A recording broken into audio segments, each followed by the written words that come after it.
नमस्कार मित्रांनो, मी अक्षय विलास भुजबळ आपले पुन्हा एकदा सहर्ष स्वागत करत आहे आपला चॅनल मायबाप सह्याद्री. आता तिथीनुसार आणि तारखेनुसार रायगडावर राज्याभिषेक सोहळा चालू होईल आणि यामध्ये आपल्याला रायगडावर जाताना तेथील अत्यंत अजून एक पवित्र अशी वास्तू याचे दर्शन घेण्यासाठी हा व्हिडिओ नक्कीच मदत करेल. तर आपण बोलत आहोत राजमाता जिजाऊ आईसाहेब यांच्या रायगडाच्या पायथ्याशी असणाऱ्या पाचाड या गावातील वाड्याविषयी. रायगडाला जाताना सगळे शिवभक्त, सगळे भाविक हे गडावर जातात, पण येताना खाली पाचाडमध्ये राजमाता जिजाऊ आईसाहेबांनी जिथे आपला देह ठेवला आणि या परिसराला पवित्र केलं, अशा या वाड्याला नक्कीच आपण सगळ्यांनी भेट द्यावी, हेच आमचं या व्हिडिओमागचं इच्छा आहे. आता या ऐतिहासिक महत्त्व असणाऱ्या वाड्याला जाण्यासाठी आपल्याला जास्त काही करायचं नाही आहे. फक्त पाचाड हे तिथलं जे गाव आहे, तिथे आपल्याला रस्त्यातच हा राजमाता जिजाऊ आईसाहेबांचा भव्य दिव्य असा वाडा दिसतो.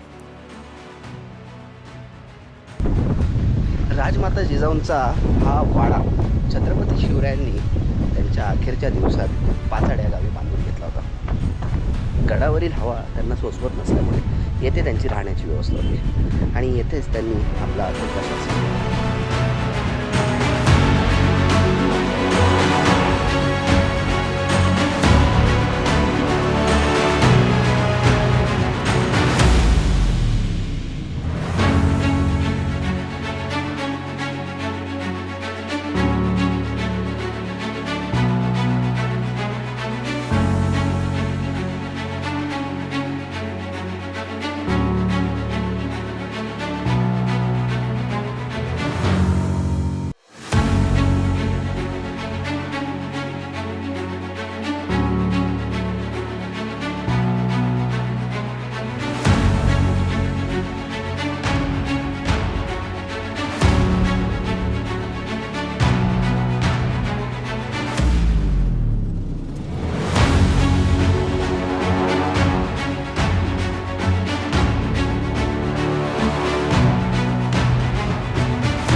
छत्रपती शिवाजी महाराजांनी राज्याभिषेकाच्या वेळेस रायगडावरील वाढत्या वयामुळे राजमाता जिजाऊ आईसाहेबांना तेथील वारा सोसवत नसल्यामुळे किंवा थंड वातावरण सोसवत नसल्यामुळे त्यांच्या सोयीसाठी पायथ्याशी हा भुईकोट वाडा बांधला, जो की एक किल्ला सदृश्य म्हणला तरी चालेल.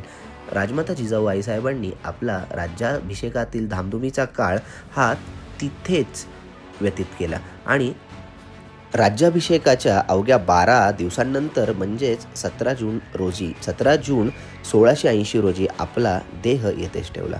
छत्रपती शिवाजी महाराज रूपक एक महावादळ, एक युगपुरुष आणि आपल्या हिंदू धर्माची अस्मितेची रक्षा करणारा हा असा एकमेव युगपुरुष छत्रपती शिवाजी महाराजांच्या रूपाने आपल्याला देणाऱ्या या राजमाता जिजाऊ आईसाहेब यांनी आपल्या येथे ध्येय ठेवण्याने या परिसराला देखील तितकीच पवित्रता प्राप्त करून दिली. आज आपण जेव्हा रायगडावर जातो तेव्हा बहुतेक लोक हा वाडा त्या लोकांना माहीत नसतो आणि तेथे कोण जात नाही, पण आपण नक्कीच रायगडावर गेलो ह्या वाड्याला नक्कीच भेट द्यावी आणि राजमाता जिजाऊ आईसाहेबांचा आशीर्वाद घेऊनच तेथे बाहेर पडावं.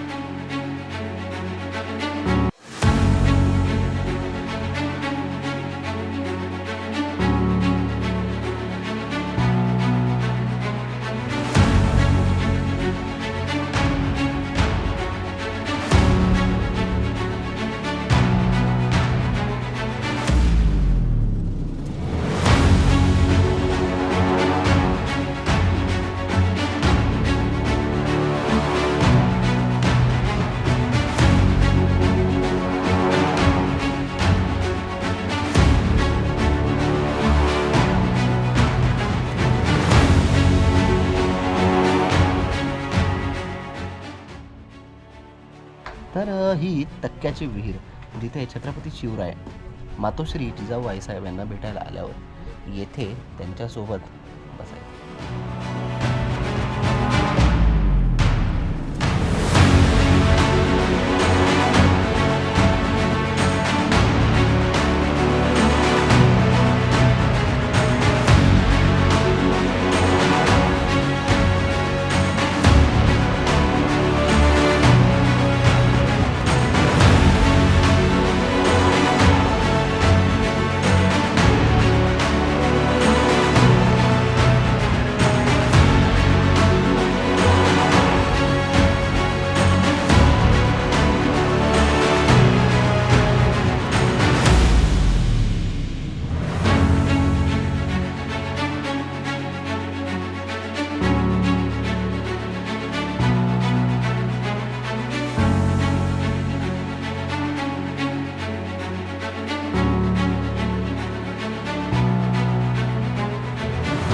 या वाड्याला जर पाहायला गेलं तर भव्य दिव्य असं तटबंदीचं स्वरूप येथे लाभलेलं आहे. या वाड्याला पाचाडचा कोट असं देखील संबोधले जाते. ऐतिहासिक दगडी तटबंदी, भव्य प्रवेशद्वार, बुरुज, त्याच्यानंतर येथे असणारे तलाव किंवा पाण्याची असणारी सोय किंवा गुप्त खलबते करण्यासाठी, धान्य साठवण्यासाठी असणारे तळघर हे आपल्याला येथे खिळवून ठेवतात.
अंतरावर राजमाता जिजाऊ आईसाहेबांची समाधी देखील येथे आपल्याला पाहायला मिळते, जी की या वाड्यापासून अगदीच 1 ते 1.5 किलोमीटरवरच आहे. तर तिथे देखील आपण जावं आणि त्यासाठी खाली लिंकमध्ये दिलेला आपला व्हिडिओ जो की राजमाता जिजाऊ आईसाहेबांची समाधी आहे तो देखील आपण पाहावा.